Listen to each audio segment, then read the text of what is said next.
I don't know. We pick up. Security.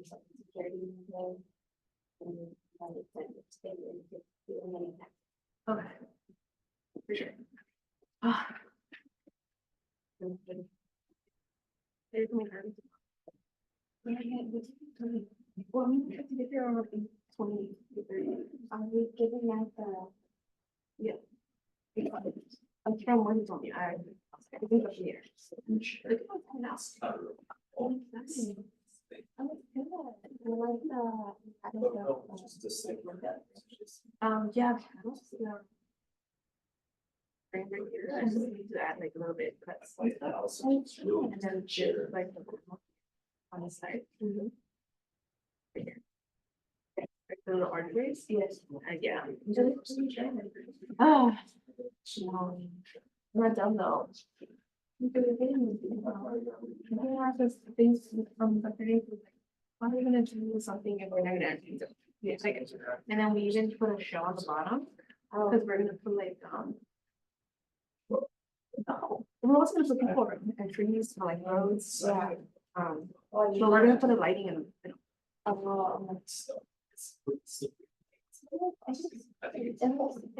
Like, I know you're ready. So that's kind of why. Oh, how did you know? You told me it, you He heard it. I did? was reading. Mine is blue. I'm blue. You such a No, I just got it. Really? No. You said you saw here and then you're going to like. Did I show? No. Really? But that's how I had it before. But I realized that when I did the 3D, this is not supposed to be there. This is this basically. But like I cut this whole part right here. This part, I cut it. And I saw it because I only saw it from this side. Mhm. Yeah. Oh, good. Well, this is the tip, the top, and the top. I'm just going to like the border. Yeah. Wait, that's the top. Yeah, that's the top. And from tree level. And then border. I saw people like this is like the movie, but then I saw a kid either. You can't move it. And here, this part, this where the end. Yeah. Thanks, guys. It's good. Well, they're both on.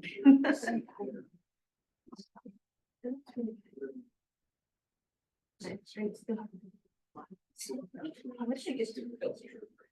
It's okay.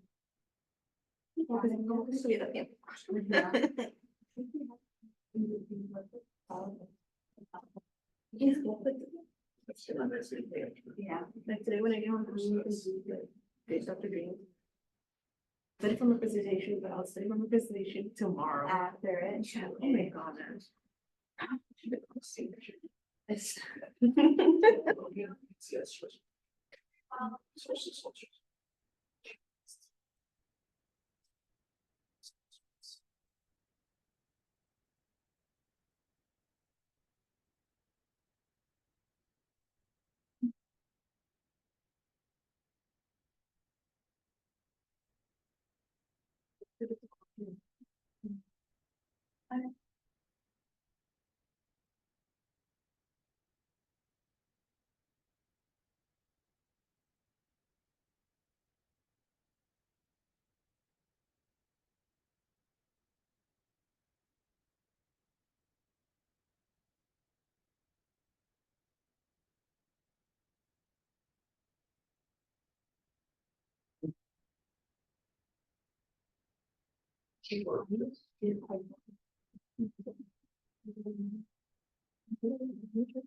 Yeah, okay.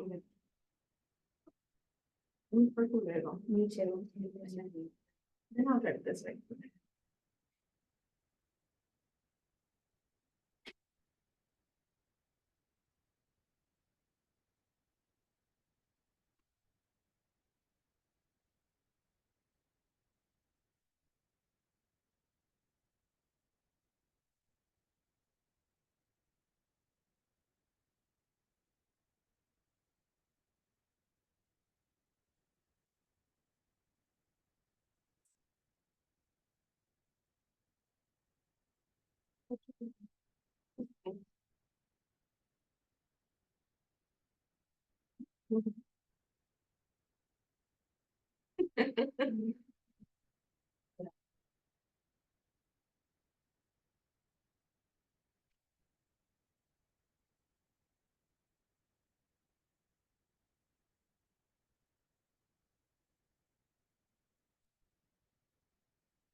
That's why I think. I'm doing the work. Why? Mentoring?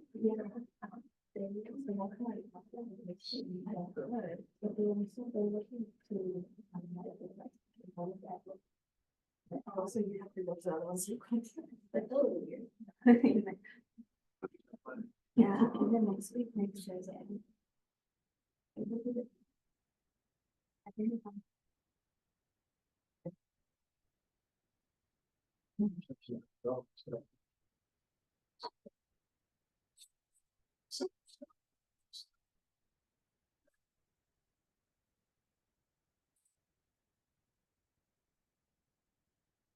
next is the fourth, which is on Friday. Just Morning the, session. I don't have any. All that he wants to do. I think it's okay. That's sweet. I think it's been. All right, it's 5:30. Let's go and get started. All right, good evening, everyone. How's everyone doing today? Good to hear. Numbers are dwindling and we're getting closer to spring break. Okay, so plan for today is we're gonna talk about more non-linearity stuff. And so last time we talked specifically about geometric non-linearity. So what happens when you have large deformations and how ANSYS handles that. But today we're going to go over and kind of the other common sources of non-linear behavior. So we're going to start today talking about topology, non-linearity. So that's all the different contact types. This is especially relevant for the midterm project, especially those of you who are doing the office chair and the office setup. There's a lot of parts of that assembly. So how you do the connections is going to be important to the result for that. And then we'll dive a bit deeper into kind of material non-linearity as well. So, I think we've talked about linear elasticity and plasticity enough. So I did want to talk a little bit more about hyperelasticity today and what that means and kind of how that kind of overcomes some of the shortcomings for linear elasticity. Right? Okay, so the main thing out there right now is the project. And so I've been getting more and more emails, questions about the project. So make sure you guys are working on that. It's due not next Friday, but the Friday after that, which is of course during spring break. So I will be moderately available during spring break, but I would definitely recommend that you guys at least get your simulations done by next week while I'm still here and sober. So by spring break, if you have questions on just formatting of the report or figures, stuff like that, I can answer that much better than if you have complicated FEA questions over spring break. So yeah, definitely recommend if you haven't had a chance to at least start your simulations, I would definitely try to get that done by next week. Okay. Okay. Any questions I can answer before we get started for today? Okay, all right, so let's go ahead and get started. Okay, so the topic for today, or what we're starting with, is topology nonlinear.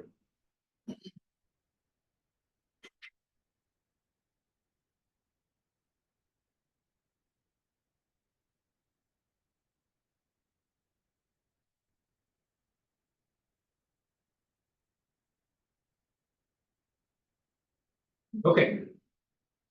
So, this whole week, we've been talking about sources of nonlinear behavior of finite element analysis. And, this is really important to discuss because, like we talked about last time, in order for us to solve the equation of finite elements, we have to linearize our equations.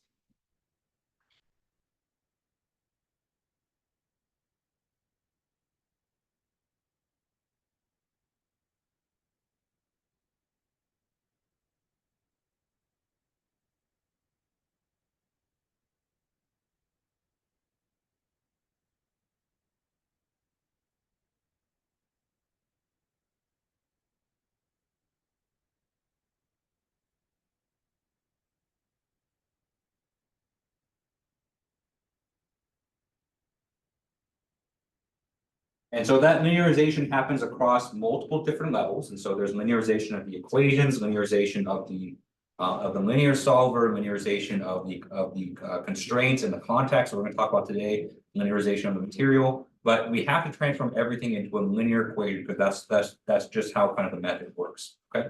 So anytime that you have something that can introduce nonlinear or kind of unpredictable behavior into your simulation, you kind of have to handle that with a little bit extra care because how you handle that is going to make a big impact on the solution.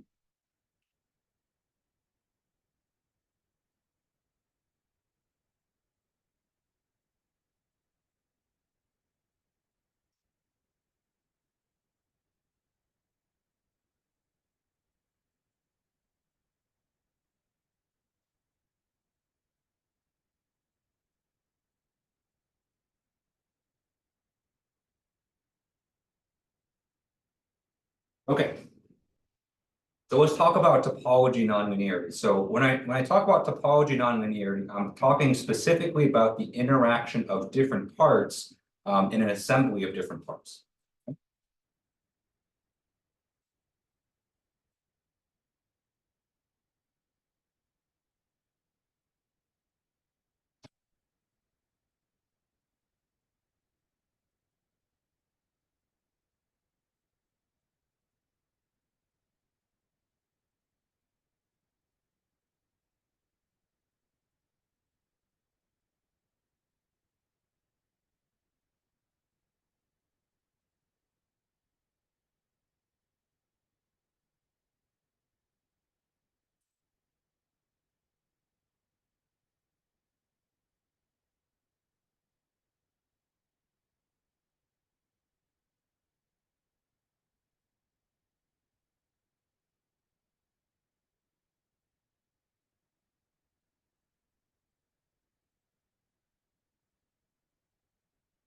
So if your FEA simulation just consists of a single part, it's not, well, it technically it still is possible to get this, but you have to have kind of a very unique type of geometry that kind of closes in on itself. But most of the time, when you talk about topology nonlinearity, you're talking about an assembly of different parts, okay? Which is actually quite common because a lot of times you're working on a complex CAD assembly in SolidWorks. You're going to put together different parts into one assembly. That's just kind of how modern design kind of works. Okay. Okay.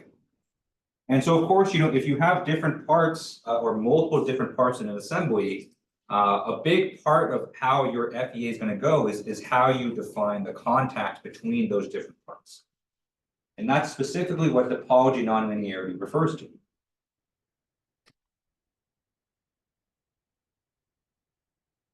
How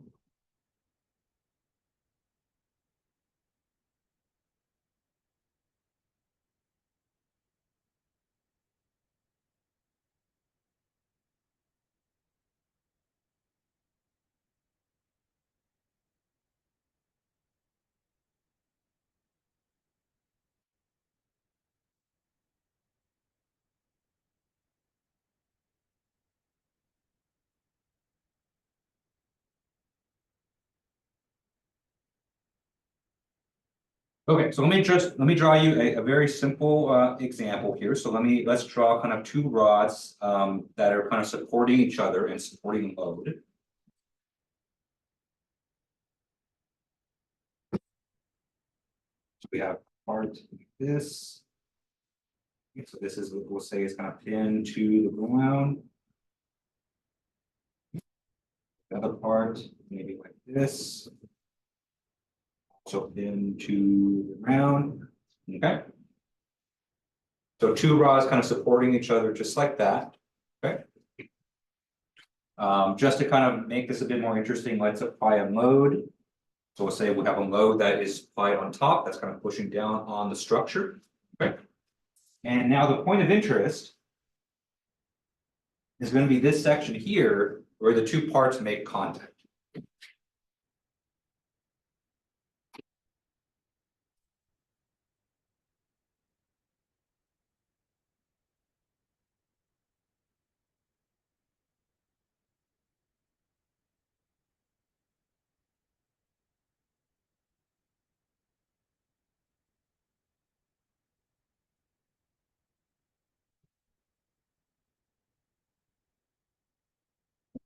And so whenever you have two different parts in assembly making contact with each other, you need to define how that contact is going to be defined, right? Because ANSYS doesn't know. ANSYS doesn't know, when you have two different parts contacting, they could be just completely bonded together and just completely immovable. Or there might be some sliding or maybe some separation that can occur. So what you choose for that can make a big difference, right? Now, the one thing that's always enforced, no matter which type of contact that you choose, is there's going to be no penetration. So there's no way for this part to kind of, clip into the other part, right? So there's no way for that to happen.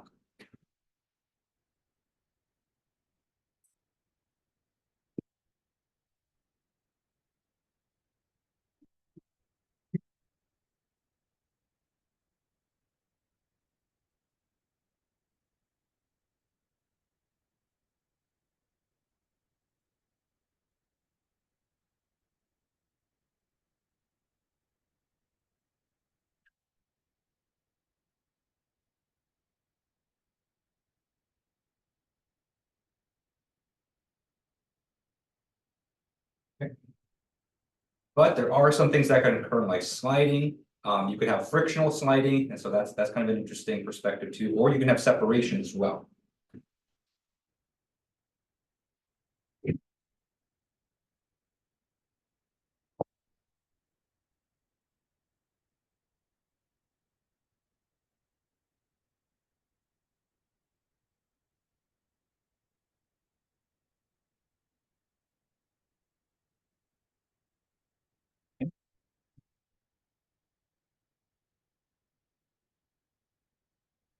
And so if that were to happen, you would have a situation where you have, if you have, let's say that these parts kind of slide past each other. Then from that point on, you would have motion in your part that's not necessarily defined by the equations of linear elasticity. So you're now looking at kind of dynamic equations at that point. Okay. Or if they separate, that's going to change the entire nature of how this part here kind of kinematically kind of interacts with each other as well. Okay, so any kind of break in this kind of configuration here can introduce a lot of non-linearities into your solution. And so it's important to be really careful. Sometimes you want that because sometimes you want to kind of realistically simulate sliding, or you want to simulate separation. And so that's an important part of your solution. But just kind of be aware of that it is going to introduce some non-linearities. Okay. Now for a static simulation, which is kind of everything that we've been doing so far, you're usually not going to use too many of these tools just because, usually for a static simulation, you want the entire structure to kind of stay together in that configuration. That's kind of why you made it that way.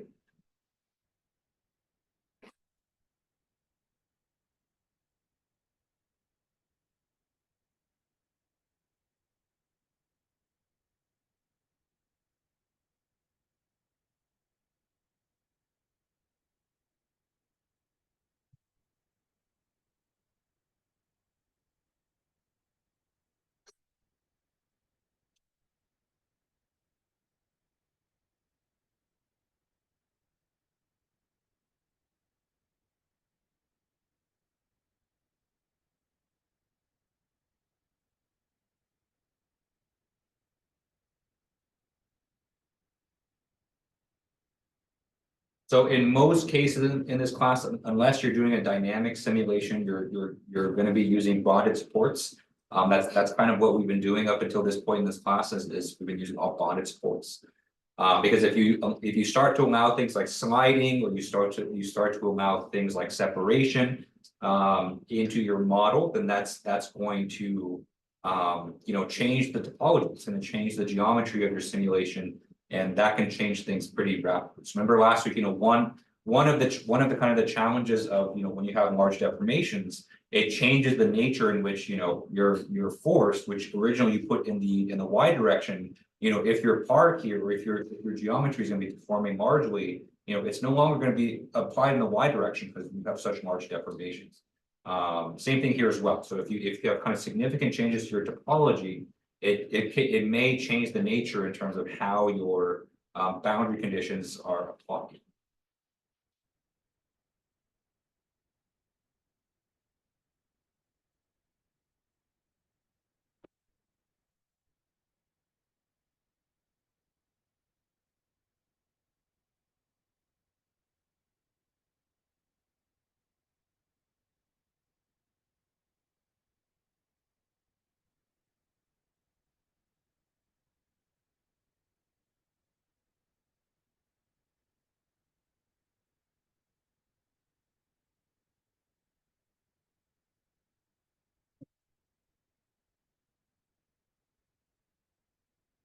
So this is not going to be kind of really relevant until we do dynamics.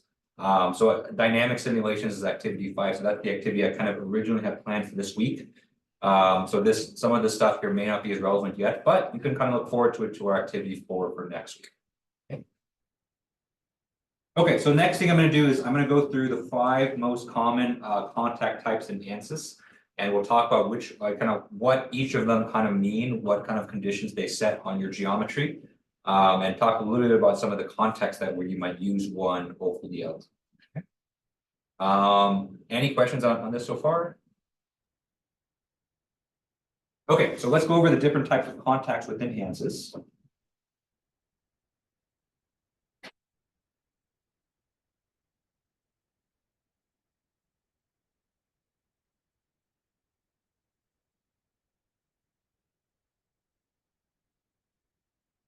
Okay, so there's 5 main ones that are typically used. Okay, so let's go through the one that we've been using, which is a bonded support.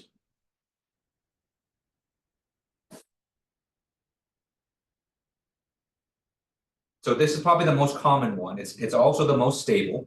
Okay, so a bonded support essentially means that these two parts are completely tied together, and essentially there's kind of a kinematic, almost like a fixed support in between. Okay. So no sliding, no separation can occur at a bonded support.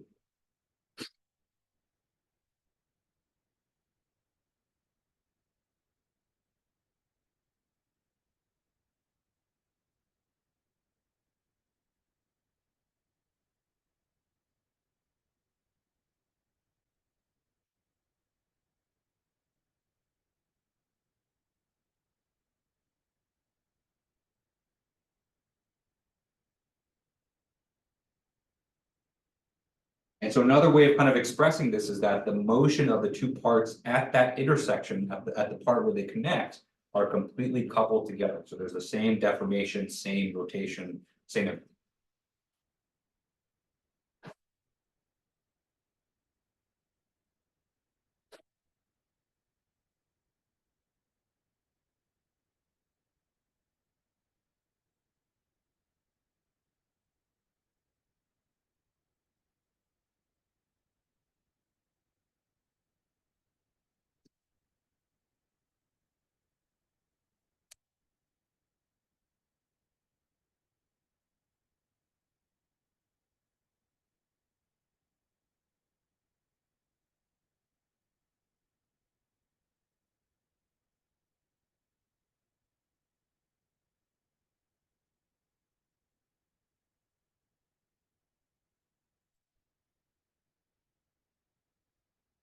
So if one moves, if one starts to deform, then the other one will deform in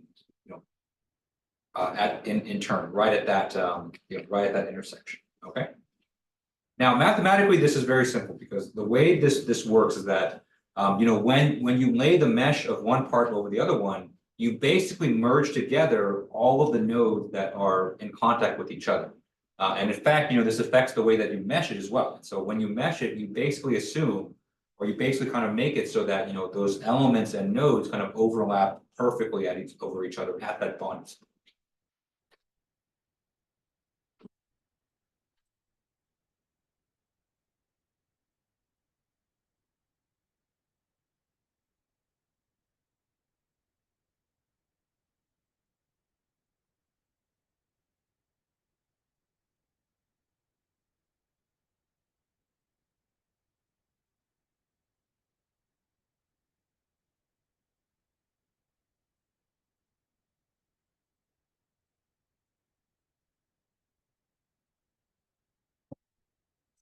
So the way I typically describe bonded supports to people is that you can basically assume that your two parts are welded together. Okay. And that's kind of how we kind of have been describing it. Okay. So bonded support is the most stable. So there's basically no possibility of any kind of non-linearities that can happen.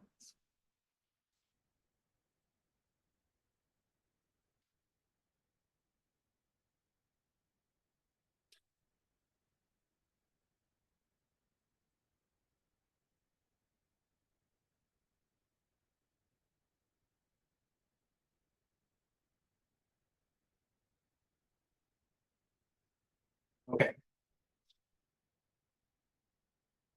So again, bonded supports for a static simulation, that's probably what you're going to be using the most. Okay. All right, number 2. The second type of support, and we're going to go roughly in order from most stable to most unstable. So the second type of support is called no separation.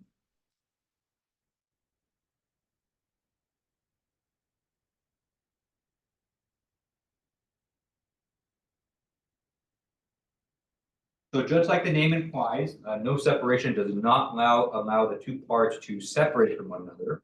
Okay.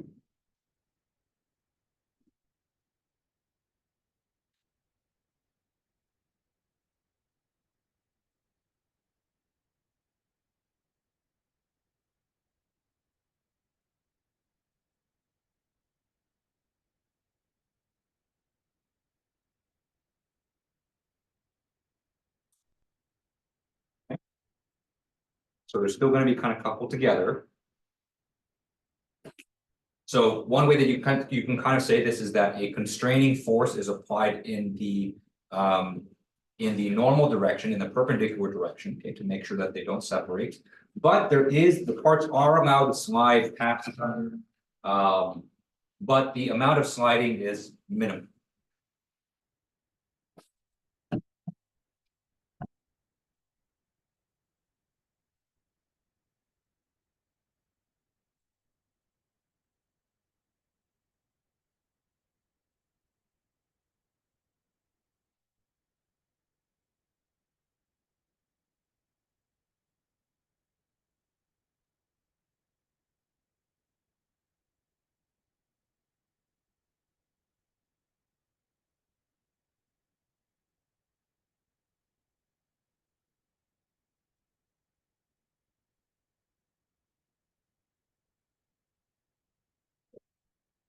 So obviously this is a little bit more loose than the bonded support because they are kind of allowed to slide past each other, but only by a small. So actually in this case, because first of all, separation is not allowed, and because the sliding is meant to be kept to a minimum, this also does not introduce any non-linearities.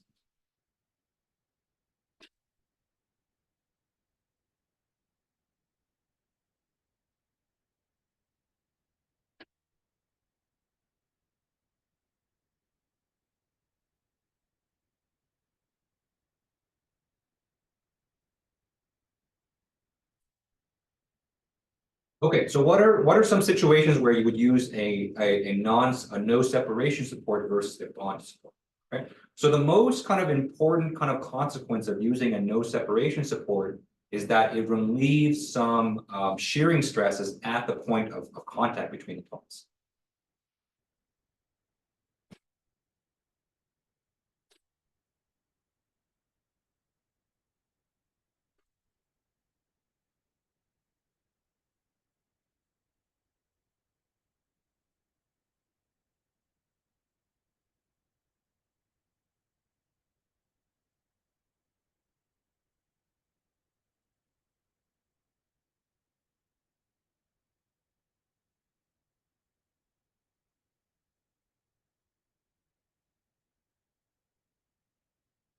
So let me give you an example. Okay, so let's say we have a contact between two different parts. One is kind of a narrow, kind of rod-like structure, and the other is kind of a bigger kind of surface. Okay. So let's say that we have a part, maybe there's kind of a lip kind of at the bottom, it's something like this. And it's contacting, some surface that it's on top of, just like that.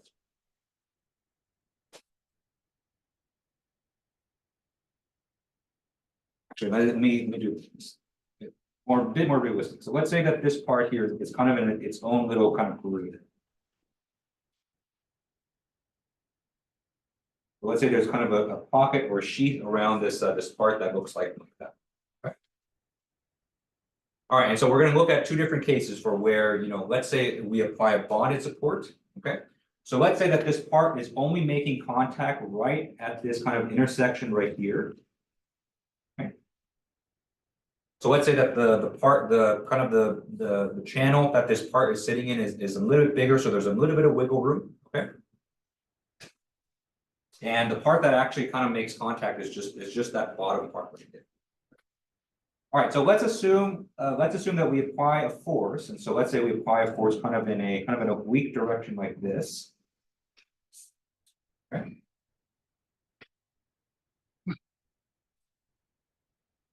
And let's say that this contact, let's consider a bonded contact first.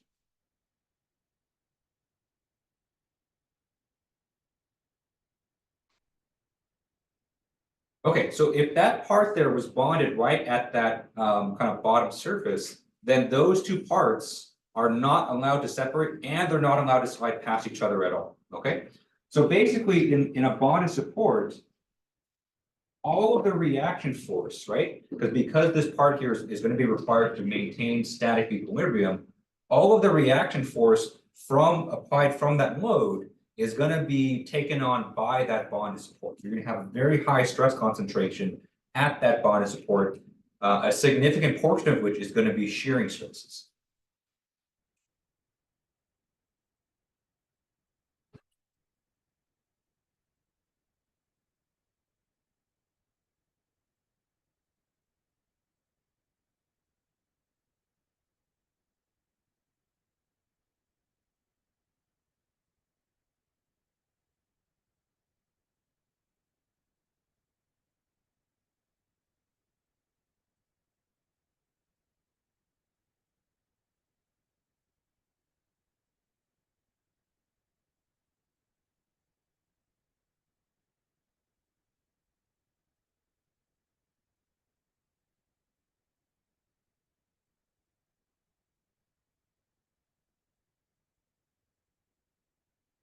Yeah, I wish I didn't use red in this lecture. What you're going to see is that, this small region right here, just where it's contacted, you're going to have a very high amount of stress magnitude because of that bonded support.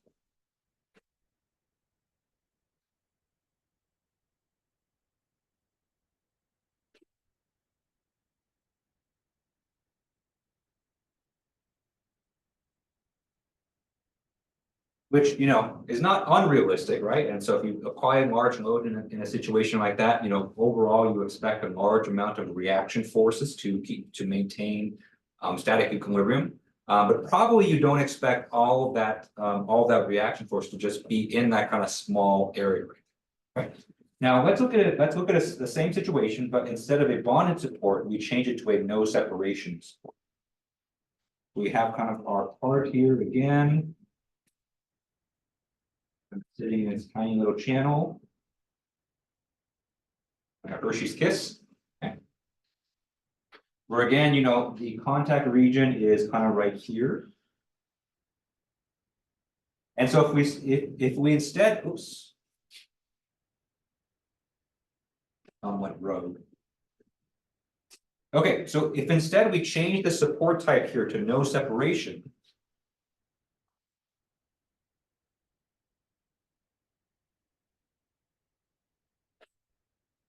and so if we change the support type or we change the contact type here to no separation, then this part here is able to kind of slide past each other at least a little bit, okay? And so if, again, if we apply our force kind of in this direction here, right? This part is actually going to be able to move to the right a little bit just because of the no separation support there. Okay.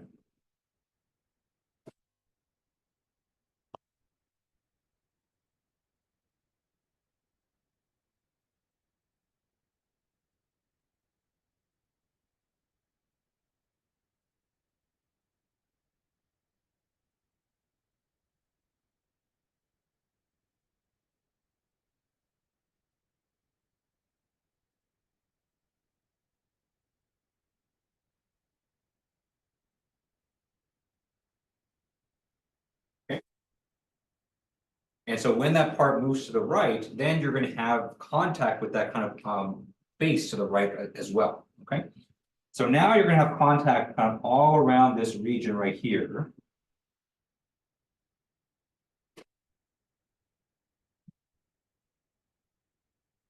And so now the forces or the stresses that are opposing the load are no longer going to be shearing forces, but they're all going to be normal forces along that contact surface. You'll still have a little bit of shearing stresses, but not nearly as much as before.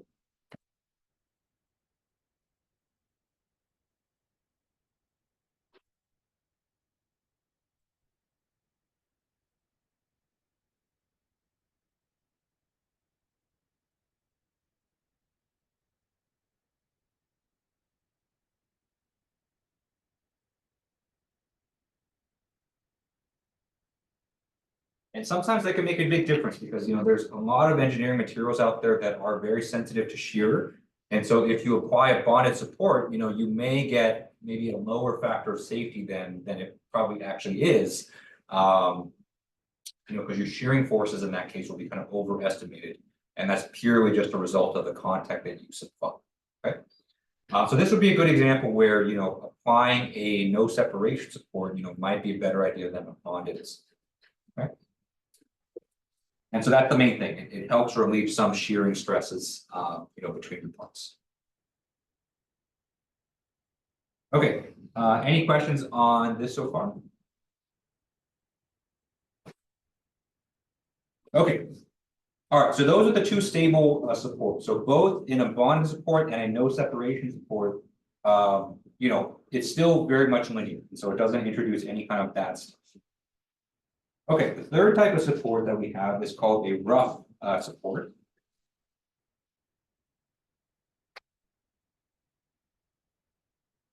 That's literally what it's called rough. Okay.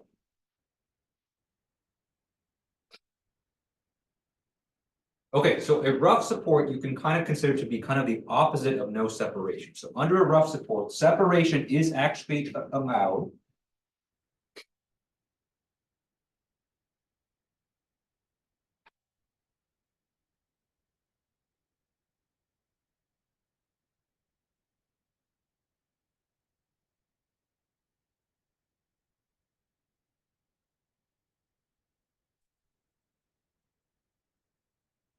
So this will be the first support that we do allow separation between the parts. But the assumption here is that there's very large frictional forces in between the parts. So actually no sliding is allowed at all.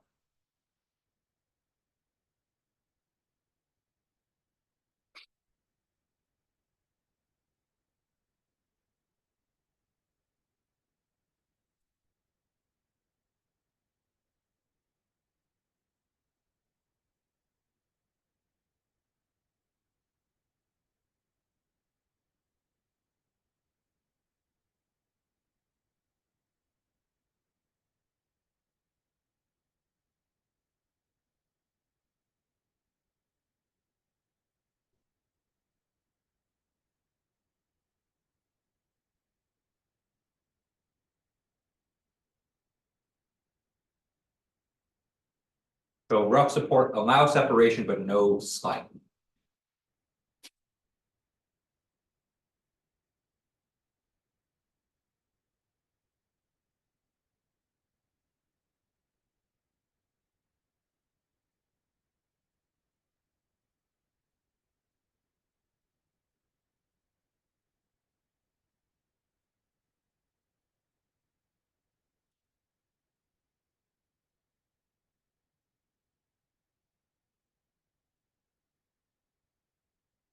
And since separation is allowed in this case, then we do say that non-linearity is introduced, okay? Because when these parts separate, then basically all rules are off. So, even though the rough support itself doesn't allow any sliding, if the parts actually separate, then they are going to be able to slide past each other because they're not even in contact with each other. Okay? And so just because it says here that sliding is not allowed, it can still happen if they actually do separate. Okay, so one thing that you'll notice for all these supports here is that if if separation is allowed, that's kind of the main thing that allows for nonlinear behavior to enter in. Okay. Now, this doesn't mean that separation will occur under a rough support. There's just no, there's just gonna be no normal forces that are going to oppose the separation in that case. Okay. That's kind of the main difference. And so, if you think about the no separation support as removing any kind of contact, any kind of tangential forces or shearing forces between the two parts, a rough support removes any kind of normal forces that prevent any kind of separation.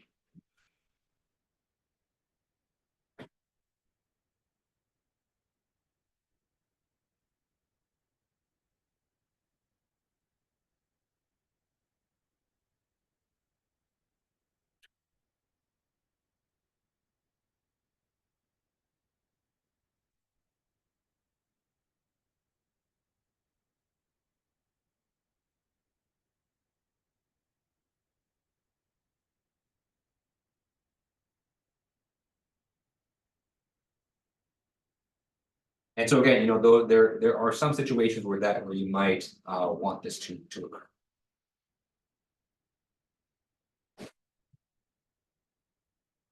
Okay.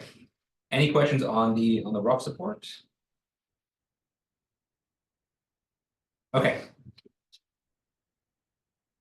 Next one we have is this one's probably the most unstable. So this next one is called frictionless.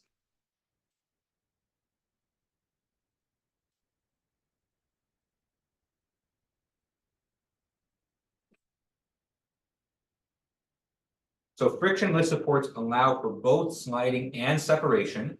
And in fact, there's going to be no opposing stresses at all. The only opposing stresses or opposing forces that will occur in a frictionless support are going to be the ones that prevent the parts from clipping into each other, from penetrating through each other.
Okay.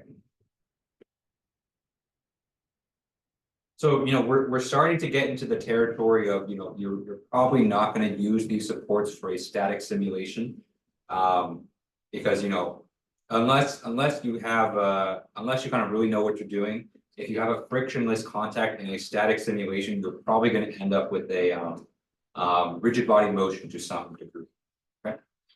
Because especially with this one, there's no resistance kind of for anything. And so, of course, because separation is allowed here, this one does introduce nonlinearity.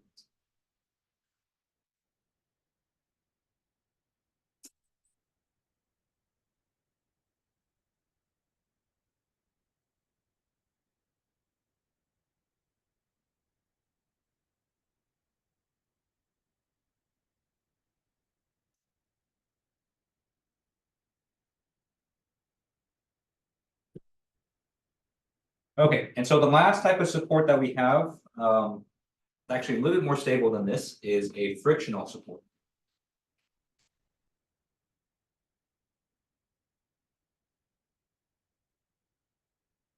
I keep saying support, but these should be contacts, right? So frictionless contact, frictional contact. Okay, so we're talking about the interaction between two parts into the center. Okay, so for a frictional contact, separation and sliding are possible.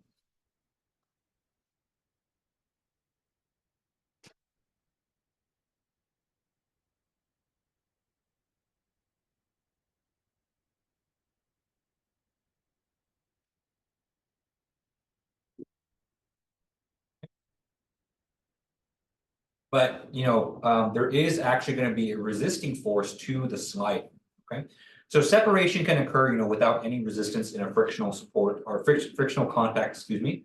But if you are going to have sliding, there is going to be at least some resistance given by the coefficient of friction between the two materials or two parts.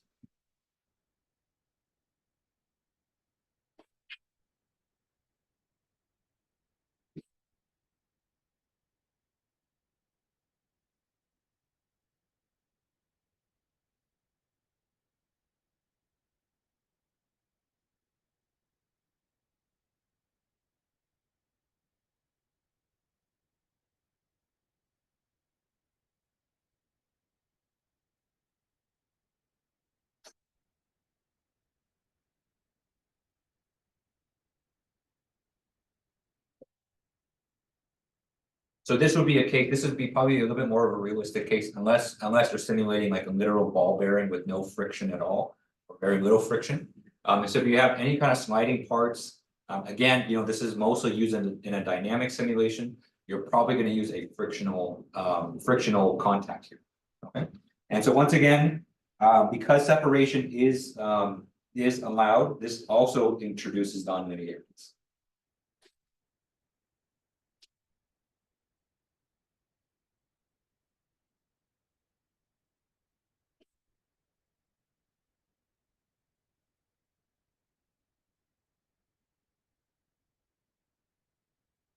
Okay.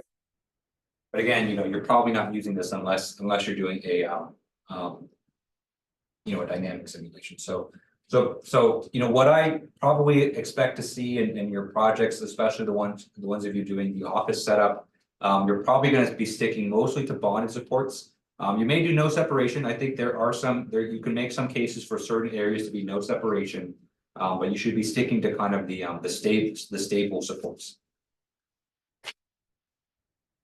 Okay. Any questions on this so far? Okay. All right. So before we get into hyperelastic materials, I did want to briefly talk about contact between different parts. Okay. Because I did say that every single one of these parts or every single one of these contact types, they do prevent penetration from one part into another. Okay. So let's talk about contacts.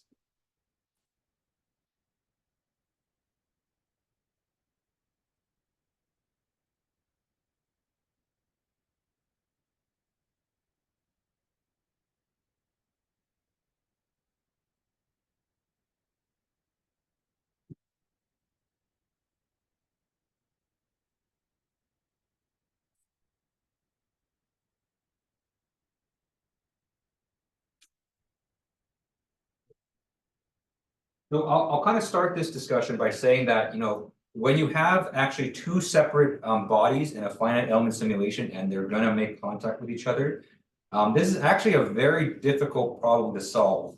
And you'll see that there's a lot of literature on this and a lot of development of methods. And I would still say that we don't have a great method for doing this just yet. Okay. Because it's actually very difficult, because if you don't, unless you're using a bonded support, where a bonded support, you literally just kind of merge the meshes together and you make kind of just one big part with it. You have kind of two separate entities that don't necessarily know computationally that the other one exists. Okay.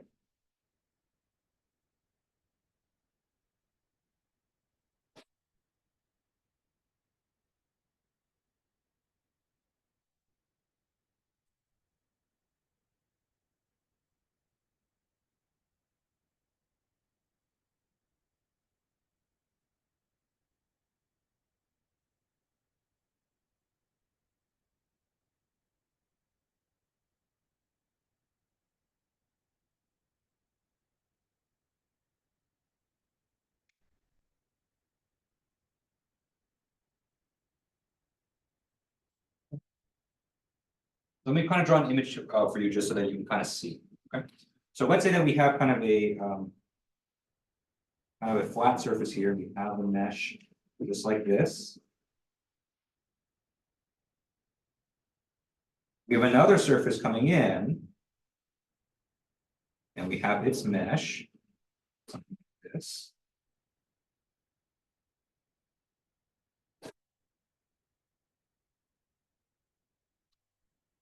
And we'll say that these two parts here are kind of meant to contact each other, right? So let's say that we want to apply maybe a no separation contact between these two parts.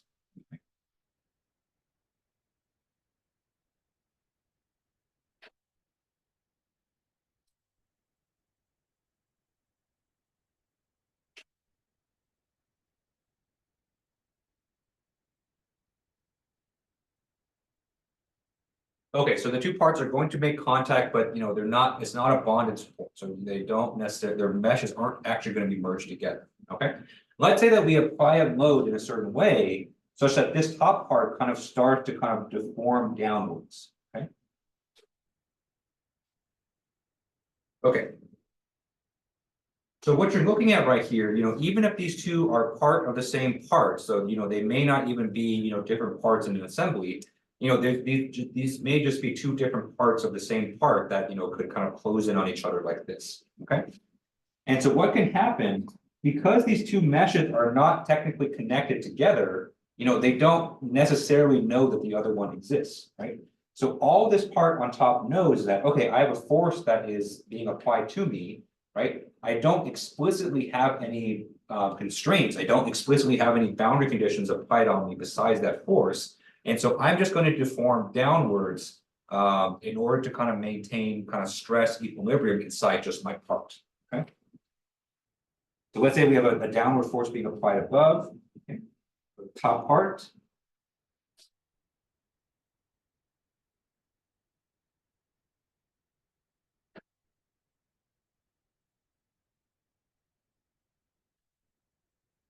So the top part will just kind of, keep deforming downward kind of without realizing, without any kind of knowledge that the bottom part is kind of there, that's there to stop.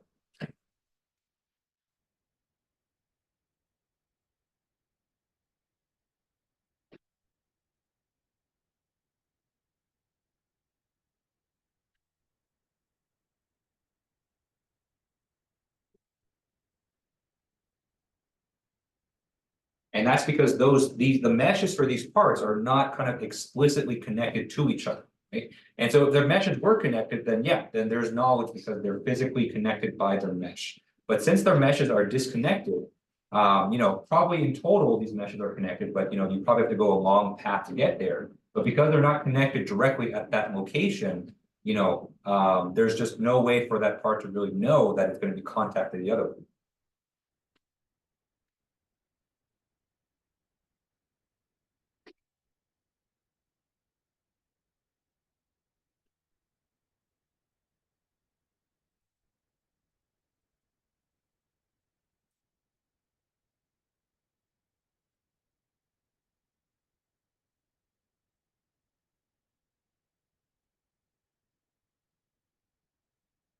So it actually presents kind of a very interesting problem because physically what we expect is that this other part on the bottom, once the deformation on the top part gets big enough and they make contact, then there should be a normal force coming from the bottom part that prevents the parts from kind of clipping into each other and maybe revealing that we all live in a simulation anyway. But that doesn't necessarily happen in a finite element simulation. So there's a lot of different methods and actually a lot of really interesting research that goes into, how do we actually realistically, simulate contact between these parts in a way that kind of, mimics reality, okay? And it's a very difficult problem because oftentimes the amount of contact area between different parts is actually very, very small. And so, you are talking about, you might have to apply a very, very large amount of force, right? Between the parts in a very, very small area, right? Because if you look at the way I kind of drew this, it was unintentional, but it kind of worked out, right?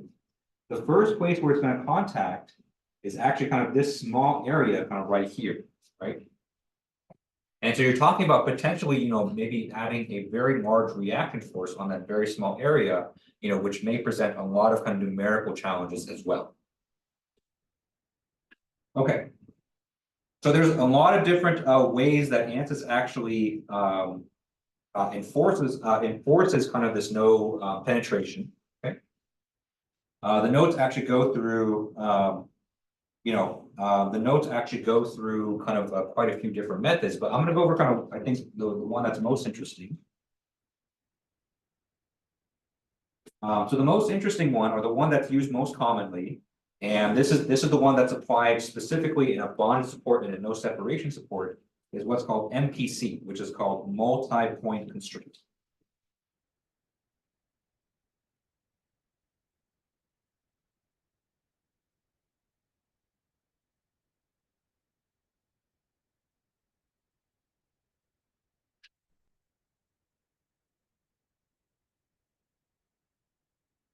So again, this is only available for bonded contacts and no separation contacts.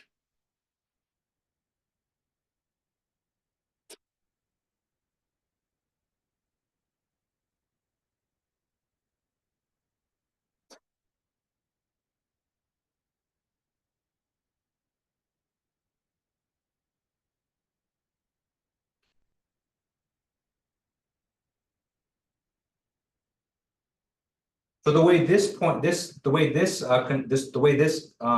of technique works is that ANSYS will actually add additional equations to your finite element formulation, and these equations are explicitly added to enforce the constraints that these two parts should not penetrate through each other.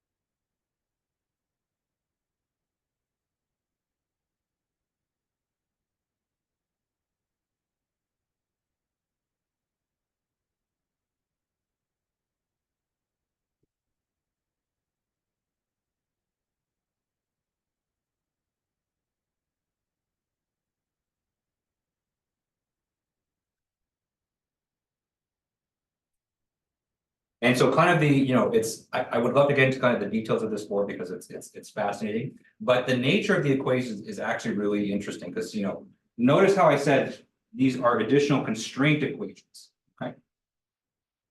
So these are not force equations. These are not kind of, element equations or anything like that. These are special kinds of equations that basically kind of add an equation very similar to like a fixed support or a displacement support that ensure that these two parts cannot penetrate in each other. And it's a very kind of clever way to kind of do this. Okay. And kind of key to this whole operation is, how you define the parts relative to one another. Okay.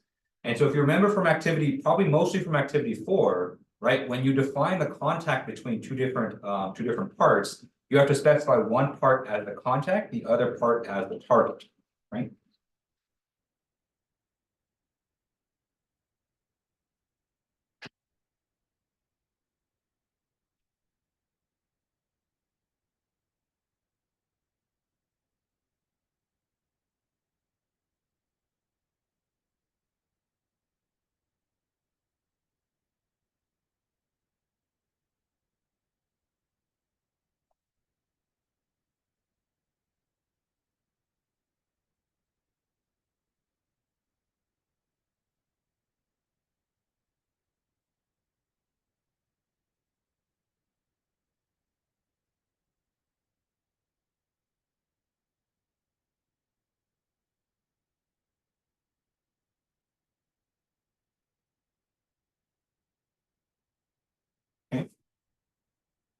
And we didn't talk about it too much at the time, but if you remember kind of the I guess the requirement for this is that, it does matter which one you specify as the contact and which one you specify as the target. Okay? So if you remember kind of the rule of thumb that we use is whichever surface or whichever part was bigger, at the region where they interact or the region where they touch, that one should be the target, and then the other one should be the contact.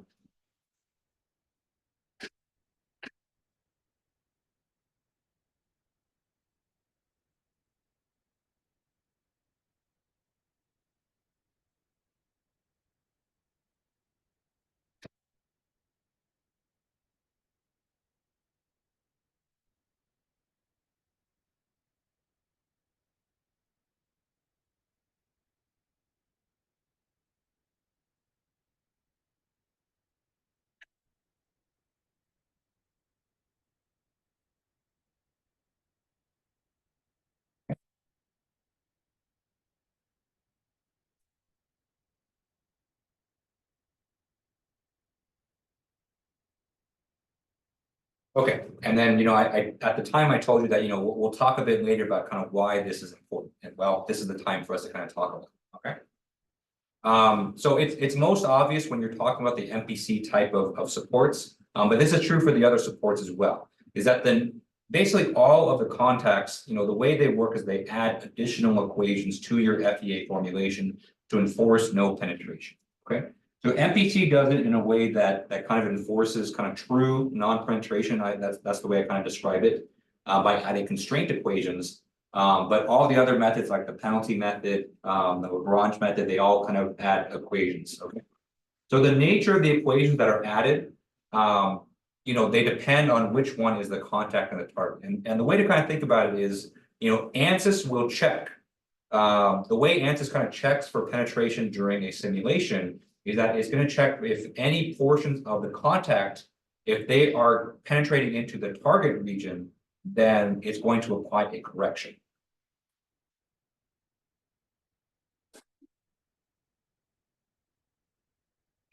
The checks.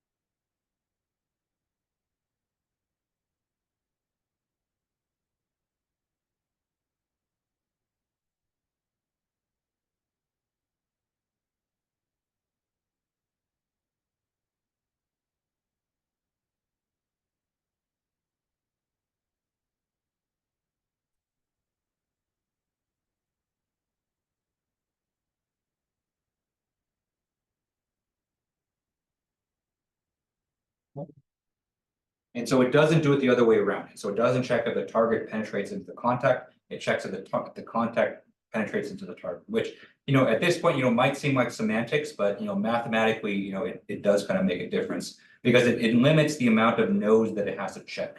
Okay. Right. Because if you can imagine, for the target surface that's usually bigger, that's just a lot more nodes for it to check to see if it's, contacting or penetrating through another region. And so it's going to add a lot of cost. And so, when you are specifying the contacts and the targets, you want to make sure that the contact one is smaller so that there's less to check for ANSYS as it kind of goes through this, adding these kind of equations. Okay. And sometimes it's just not possible if you have it set up in a certain way, it's not possible to check, like imagine you're kind of checking the contact between a vertex and a surface, right? It's impossible to check whether the surface and that point kind of make contact with each other, but it is possible to check if that point penetrates past the plane of that surface, which is kind of exactly what we had in activity 4. And so if you look back to activity 4 and you think about kind of if you set up those contacts in a particular way, like maybe the sides of the beams contacting the bridge, right? ANSYS will give you an error if you set it up in a certain way, just because it would be impossible for them to check if penetration is occurring in those, if you set it up in. Okay, any questions on this? Okay, all right, so last thing I want to cover today before we head out for the week is I want to return to hyperelasticity. I know I talked about it kind of very early on in the class, but it is worth talking about again.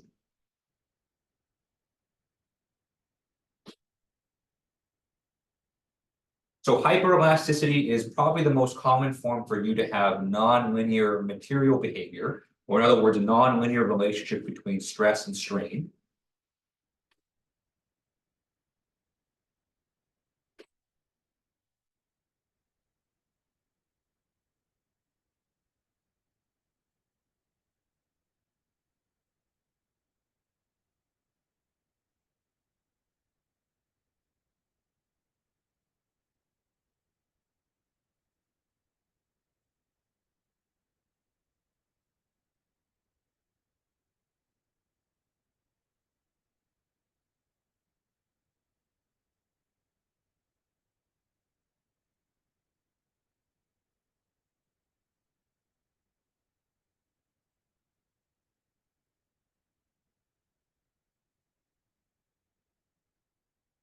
And for some materials, this is very valuable because if you don't have a material that follows kind of the traditional kind of linear stress strain relationship, sometimes the only way to model its behavior accurately is through a hyperelastic material model. Okay.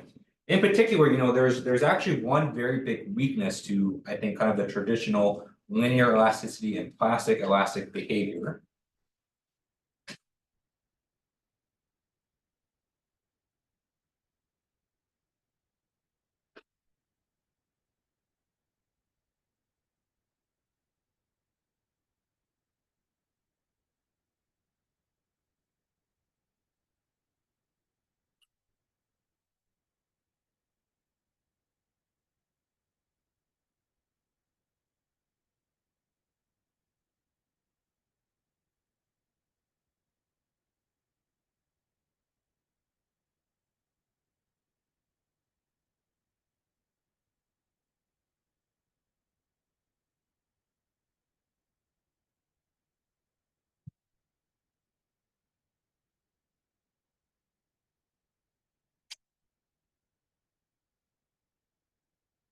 So when you look at kind of the typical linear elasticity type of material model, the parameters of these models here were developed by by a very certain kind of test called the uniaxial tensile test.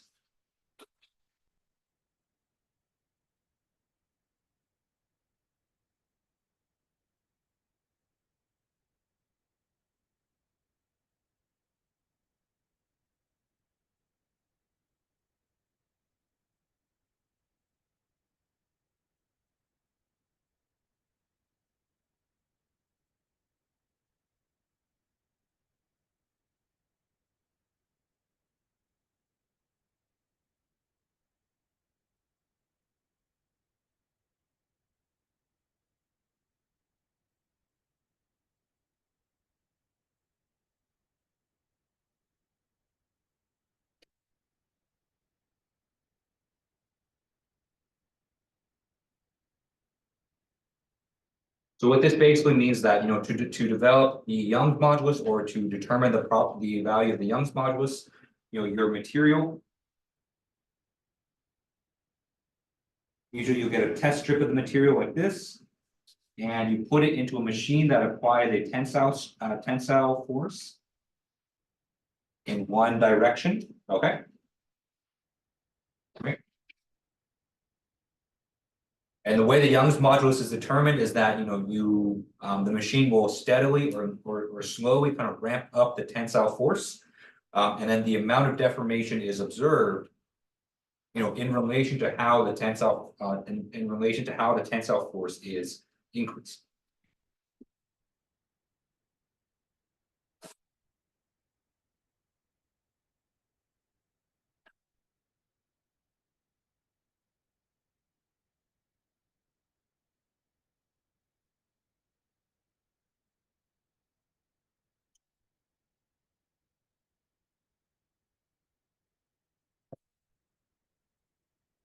So this is a very common test. Probably many of you did this actually in a lab in your undergraduate degrees. It's kind of the first thing that they teach. Okay. Okay. So this is good, and so this is good for determining a single Young's modulus. So that Young's modulus will tell you how the material kind of resists the deformation in that direction. Okay. But the assumption in this test is that if you were to apply the force in a different direction on the sample, then you would observe kind of a very similar, if not exactly the same, type of deformation and strain. Okay. So, these linear elastic models, even the orthotropic models as well, they assume kind of, they're built off these uniaxial tests. But it turns out, a lot of really interesting materials nowadays, they have different behaviors in different directions. And they'll have different behaviors if one direction is stressed in one direction and the other material is stressed in another direction. So kind of a very, a more modern way to kind of test materials properties is to do what's called a biaxial test.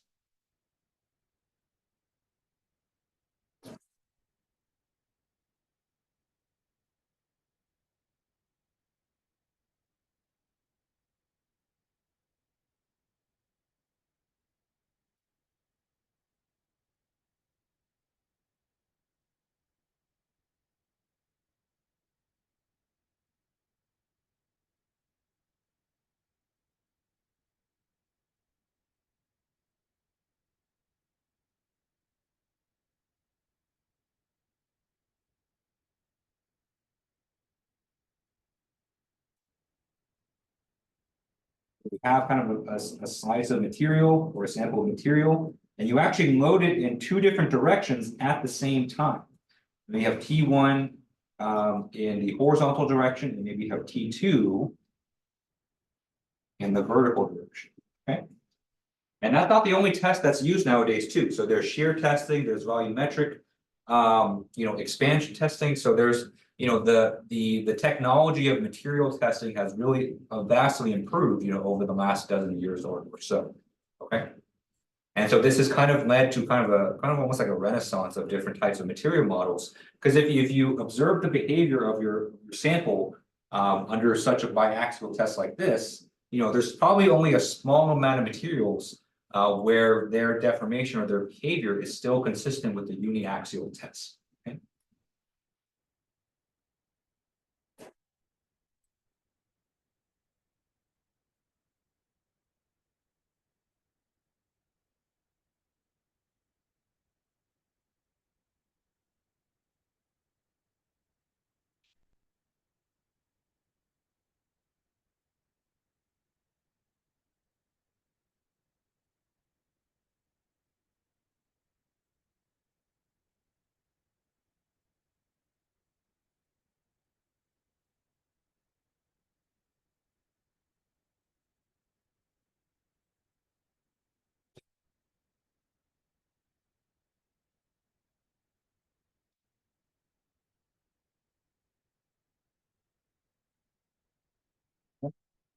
And so that has kind of led to the development of a lot of really interesting, more modern kind of material models that kind of capture these material behaviors very, very well.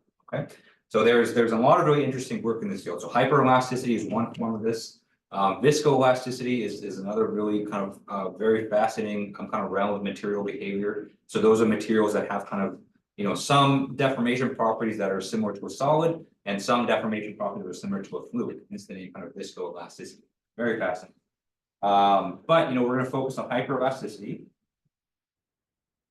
So hyperelasticity is a non-linear material model, which basically allows for non-linear relationships between stress and strain within a material. Okay. And they're a lot more flexible in their definition to allow for, basically new data from these new types of material testing.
So, we have briefly mentioned hyperelastic material models kind of previously, just because it's a big part of ANSYS. So ANSYS was kind of built partially with hyperelasticity in mind.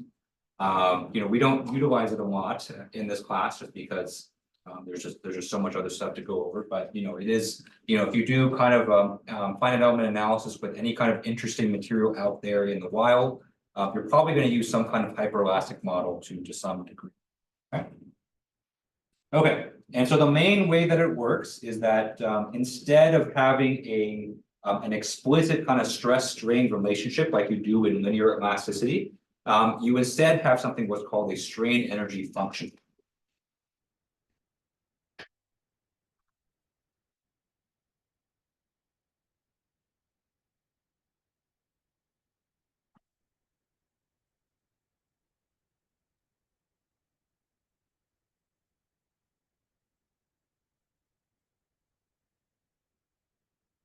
And so this strain energy function represents kind of how much strain is being under or experienced by the model as it's being affected by external loads.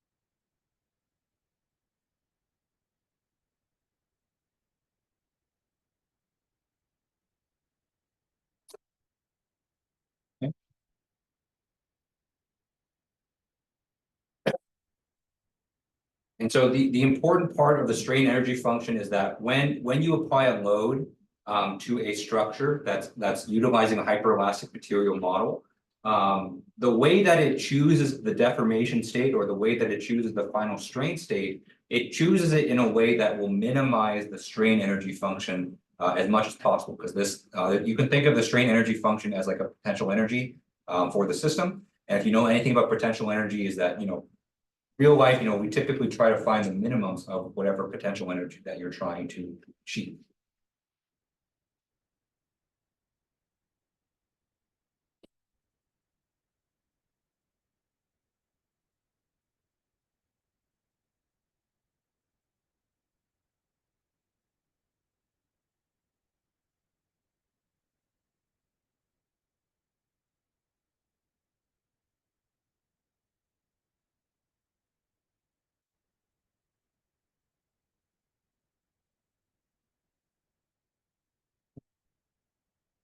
And so there's lots of different forms of the strain energy function. Every different type of hyperelastic material model has different formulation. Some of them are 2-parameter systems, some of them are 3-parameter systems, some of them are 7-parameter systems.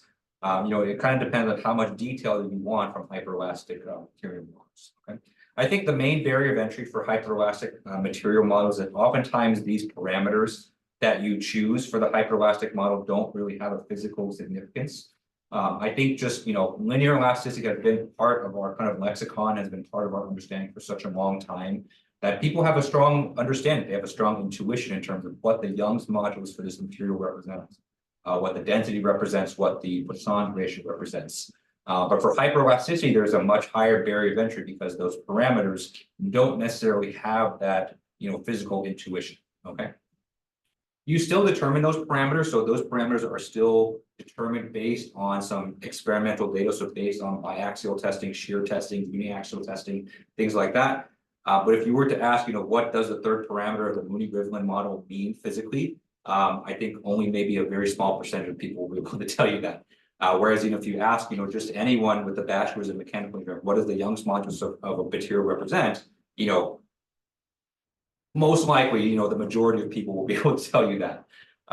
So that's kind of why, hyperelasticity is not, I would say, adopted as widely, but as people start to use it more, that probably will be the norm, especially for a lot of these kind of strange composite materials that are, all the rage right now in engineering.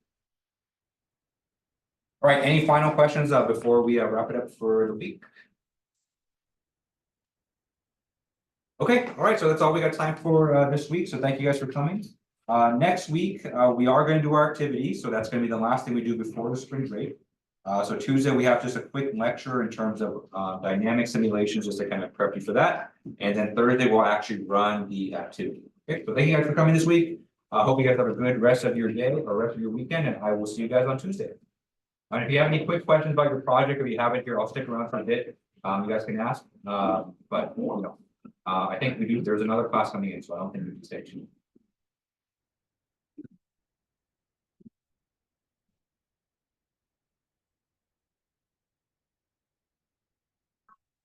Well, I didn't. I didn't. Sorry.